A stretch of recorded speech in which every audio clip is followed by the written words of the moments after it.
Hello everyone, welcome back to our channel. So வாங்க கொஸ்டினோட சொல்யூஷன்ஸை பார்க்கலாம். The frequency of the vibration of F. The frequency of vibration F of a mass M suspended from a spring. Okay. உனக்கு டைரக்டாக formula தெரியணும், உனக்கு தெரியணும் force is equal to A வந்து constant விட்டு தள்ளு, சரியா? ரூட் ஆஃப் எம் பை கேவா கே பை எம்ஐ, எனக்கே டவுட் வந்துச்சு.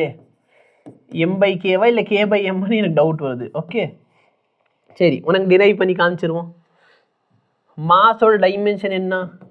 எம்.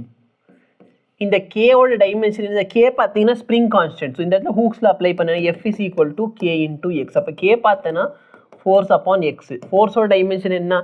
ML T power -2. அதை எல்லால டிவைட் பண்ணிட்டேன்னா எம் டி பவர் -2 வரும். புரியுதா இல்லையா? T is equal to 2 pi root of L by G. கரெக்டா? டி வந்து லென்த்து பை இது. ஸோ ஃப்ரீக்வன்சிக்கு இந்த ஆப்ஷன் தான் கரெக்டாக இருக்கும். நான் டிரைவ் பண்ணி காமிச்சிடுறேன். இப்போ எனக்கு இதை வச்சு நான் என்ன சார் க்ரியேட் பண்ணணும்? I have to create a dimension of frequency. ஃப்ரீக்வன்சின்னு என்ன? டி பவர் -1 நான் க்ரியேட் பண்ணணும். இப்போ நல்லா பாரு, மாஸ் இருக்கக்கூடாது. டி பவர் -1ல் மாஸ் இருக்கணுமா? மாஸ் இருக்கக்கூடாது. அப்போ நான் இது ரெண்டுத்தையும் என்ன பண்ணணும்? மல்டிப்ளை பண்ணால் கேன்சல் ஆகுமா? மாஸ் ஆகாது. அப்படின்னா டிவைட் பண்ணணும். இந்த ஃபர்ஸ்ட் ஆப்ஷனில் பாரு, ரெண்டுத்தையும் என்ன பண்ணியிருக்கான்? மல்டிப்ளை பண்ணியிருக்கான். இதில் என்ன பண்ணியிருக்கான் சார்? ரெண்டுத்தையுமே டிவிஷனில் வச்சுருக்கான். அதாவது ஹோல் பவர் -1/2 என்ன அர்த்தம்? இந்த இடத்துல frequency is equal to A M power -1/2 K power -1/2. இதோட மீனிங் என்ன? A by root of M into K. எம்ஐக்கு மல்டிப்ளை பண்ணி வச்சுருக்கான், கேன்சல் ஆகாது. இப்போ ஒரு ஆப்ஷன் என்ன சார்? நான் மாஸை கேவால் டிவைட் பண்ணலாம். நான் மாஸை கேயால் டிவைட் பண்ண எனக்கு என்ன கிடைக்குது?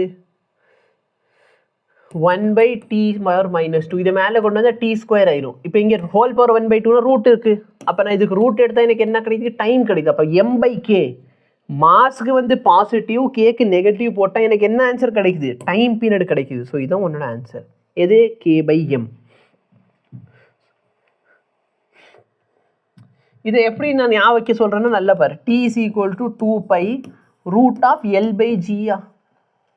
இது சிம்பிள் பெண்டுலம்க்கு. ஸ்ப்ரிங் இருந்தால்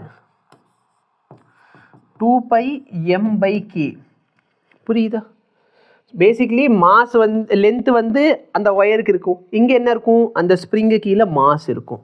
புரியுதா இல்லையா? இப்போ லென்த்து இருக்குது, அங்கே கிராவிட்டி ஒன்று அட்ராக்ட் பண்ண போகுது, இங்கே வந்து ஸ்ப்ரிங் கான்ஸ்டன்ட் இருக்குது. இந்த மாதிரி அனலாகியாக ஞாபகம் வச்சுக்கோ. அப்போ டைம் பீரியட் கேட்டாங்கன்னா இந்த ஃபார்முலா, ஃப்ரீக்வன்சி கேட்டாங்கன்னா இதுக்கு உல்ட்டா. ஸோ அதனால தான் கே பை எம் வருது. இப்போ நீங்கள் பார்த்த சொல்யூஷனை பெரிய லாங் வீடியோலேருந்து நாங்கள் கிளிப்பாக எடுத்து போட்டிருப்போம். ஸோ மேபி உங்களுக்கு புரியல அப்படின்னா எங்களுக்கு கமெண்ட் பண்ணுங்கள். நாங்கள் கண்டிப்பாக இந்த வீடியோக்கு ஒரு டெடிகேட்டான சொல்யூஷனும் கொடுக்குறோம். ஓகேவா? இல்லை புரிஞ்சிடுச்சுன்னா வீடியோவை லைக் பண்ணுங்கள், மற்றவங்களுக்கும் ஷேர் பண்ண முடிஞ்சால் ஷேர் பண்ணுங்கள். தேங்க்யூ.